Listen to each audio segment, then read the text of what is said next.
జడ శ్రావణ్ కుమార్ అనే ఒక మాజీ మెజిస్ట్రేట్ లాయర్గా అవతారం ఎత్తిన తర్వాత చాలా దిక్కుమాలిన కేసులు వేస్తున్నాడు. మనల్ని అయితే పీడించు తింటున్నాడు. సరే, ఈరోజు ఆయన వేసిన ఒక పిల్ ఈ నెల 15వ తారీఖు ఆయన ఒక రిట్ వేయటం జరిగింది. ఆ రోజు నేను కూడా నా ఆర్గ్యుమెంట్స్ కూడా వినిపించడం జరిగింది. ఆయన ఎన్ని అబద్ధాలు చెప్పినా కోర్టులో ఎటువంటి స్టే గ్రాంట్ చేయలేదు. సరే, తర్వాత బయటకు వచ్చి స్టే వచ్చింది అని చెప్పి చాలా వ్యర్థ ప్రలాపనలో చాలా ఎక్కువగా ఆయన పేలటం జరిగింది. సరే, నేను ఆర్డర్ కాపీసు, ఆ వీడియోసు, ఆ కోర్ట్ ప్రొసీడింగ్ వీడియోస్ అన్నీ పెట్టి చాలామందికి అది తెలియజేయటం జరిగింది. ఆ తర్వాత ఇదిగో ఒక పిల్లితో ఇంకొక పేరు, మరొక క్రిస్టియన్ వనిత పేరుతో మరొక పిల్లు వేయటం జరిగింది. ఆ పిల్లి వాళ్ళ హైకోర్టు ప్రధాన న్యాయమూర్తి మొన్ననే ఛార్జ్ తీసుకున్న శ్రీమతి గిల్ గారి కోర్టుకి వచ్చింది. చాలా స్పష్టంగా చాలా ప్రశ్నలు వేసి ఇన్ని అబద్ధాలు ఆడాడంటే ఆ మాజీ మేజిస్ట్రేటు చెప్పడానికి వీల్లేదు. అనుమతులన్నీ తీసుకుని మనం అక్కడ మరి ఆ శిథిలావస్థలో ఉన్న ఆ ప్రాంగణాన్ని శుభ్రం చేసిన తర్వాత ఎటువంటి అనుమతులు లేకుండా ఇవన్నీ చేశారు అని చెప్పి అసలు ఒక న్యాయవాదిగా ఉండి అన్ని అబద్ధాలు ఆడటం అనేది అది ఒక్క జడకే సాధ్యమేమో. ఎందుకంటే కటిక అబద్ధాలు అంటారు చూసారా మనం, అలాగా కటిక అబద్ధాలు ఇష్టం వచ్చినట్టు ఆడేశాడు. ఏదేమైనా అది అతని సంస్కారం. నువ్వు ఆల్రెడీ ఒక రిట్ వేయటం జరిగింది, మళ్ళీ ఇది అనుమతి ఇవ్వటం అనేది సాధ్యం కాదు. అందుచేత డిస్మిస్ అని పేర్కోవటం జరిగింది. యువర్ లార్డ్షిప్ డిస్మిస్ కాదు, డిస్పోజ్ అని చెప్పి అనండి అని చెప్పి ఆయన బ్రతిమాలుకోవటం జరిగింది. బహుశా మరి డిస్మిస్ అంటారా, డిస్పోజ్ అంటారా, ఏదైనా ఒకటే.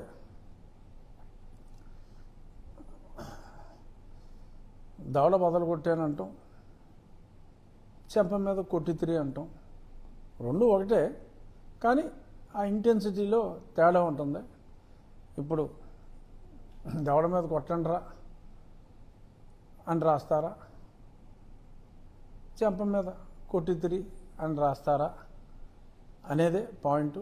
ఏదేమైనా కుక్క కాటుకి చెప్పు దెబ్బ మాదిరిగా మరి ఈరోజు జడా శ్రావణ్ గారికి ఆ పిటిషన్ జయంతి అని ఒక క్రిస్టియన్ వనిత, ఆఫ్కోర్స్ సర్టిఫికెట్ ఏమో మరి ఎస్సీ అనే ఉండుండొచ్చు, బట్ వారి మామగారు వారి అత్తగారు వారి సమాధుల్లో నిద్రించి ఉన్నారు. వారు భర్త గారి తల్లిదండ్రులు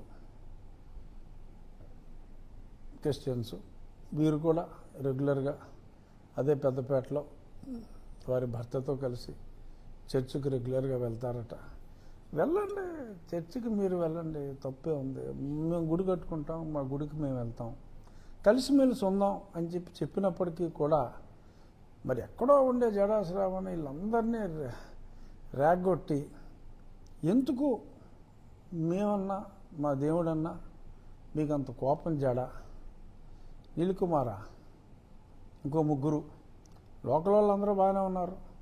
ఎవరో ఒకళ్ళిద్దరిని రెచ్చగొట్టడం, ఎందుకంటే లోకల్ వాళ్ళ పేరు మీద వేయాలి కాబట్టి ఖర్చులన్నీ మేము చూసుకుంటాం అని చెప్పి వీళ్ళని రెచ్చగొట్టి ఈ పిల్స్ వేయటం, ఈ రిట్లు వేయటం ఇలా చేస్తున్నారు.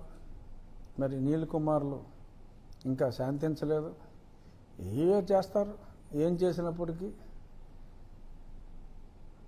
మన దేశంలో, మన భారతదేశంలో మన శ్రీరాముడు నడయాడిన ఈ భూమిలో, సరే మనం సెక్యులరిజం పాటిస్తున్నాం, మంచిది, కానీ ఇజ్రాయెల్ దేవుణ్ణి, వారి భక్తుల్ని అనుమతి తీసుకొని మనం మన దేవుడి ఆలయాన్ని నిర్మించుకోవాలి అని వారు అనుకోవటం ఎక్కడ చరిత్రలో ఒకరోజు నంది బొమ్మగా వచ్చి నిమజ్జనం కాబడే గొంతెనమ్మ అనే కాన్సెప్ట్ని గొంతెనమ్మ టెంపుల్ అని చెప్పి నోటికొచ్చినట్టు ఈ అన్యమతస్థుడు మాట్లాడేయటం ఇతర మతస్థులతో. మరి ఒకసారి క్రిస్టియానిటీ తీసుకున్న తర్వాత కొన్ని గొంతెనమ్మ కాన్సెప్ట్ కూడా ఉండదు, ఎందుకంటే అసలు విగ్రహారాధనే క్రైస్తవ మతానికి వ్యతిరేకం. మరి నో ఐడిల్ వర్షిప్ అనే క్రైస్తవంలోకి వెళ్ళి, నో కులం అనే క్రైస్తవంలోకి వెళ్ళి మేము గొంతెనమ్మ గుడి కావాలో లేదంటే రాముడి గుడి వద్దో ఇటువంటి నినాదాలు చేస్తూ మరి ఈ రకంగా దేవాలయం పునర్నిర్మాణం, ఎప్పటి నుంచో అక్కడ దేవాలయం ఉంది, అయ్యేమీ చెప్పకుండా ఏదో రచ్చబండ used to be there madam అని ఏదో రకరకాలుగా మాట్లాడి మాయ మాటలు చెప్పే ప్రయత్నాలు. సరే ఇంకెన్నాళ్ళు చేస్తారో, ఎన్నాళ్ళు చేసిన జడ పంజరదమ్మ. మేమందరం ఉన్నాం, కోట్లాది రామభక్తులు ఉన్నాం, కోట్లాది దేశంలో కోట్లాది రామభక్తులు ఉన్నాం అన్న పదాన్ని మరల మరల మరల మరల అండర్లైన్ చేసి చెప్తూ ఎప్పటికైనా ఒకరోజు ఆలస్యమైన విజయం శ్రీరాముని భక్తులకే ఉంటుంది. ఈ శ్రీరాముడు నడయాడిన ఈ నేలలో మా రామాలయం నిర్మించుకోవటానికి అన్యమతస్థులు ఇబ్బందులు క్రియేట్ చేసినప్పటికీ కూడా ఎటువంటి అడ్డంకులు రావు.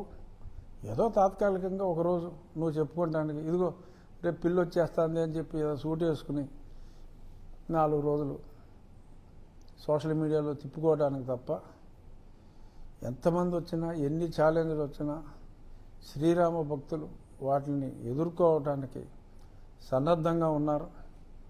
3వ తారీఖు ఉదయం 7:14 పని ప్రారంభిద్దాం. 7 నెలల కాలంలోనే పూర్తయ్యే విధంగా పరిశ్రమిద్దాం. రాబోయే శ్రీరామనవమి వేడుకలు ఘనంగా ఆకివీడిలో జరుపుకుందాం.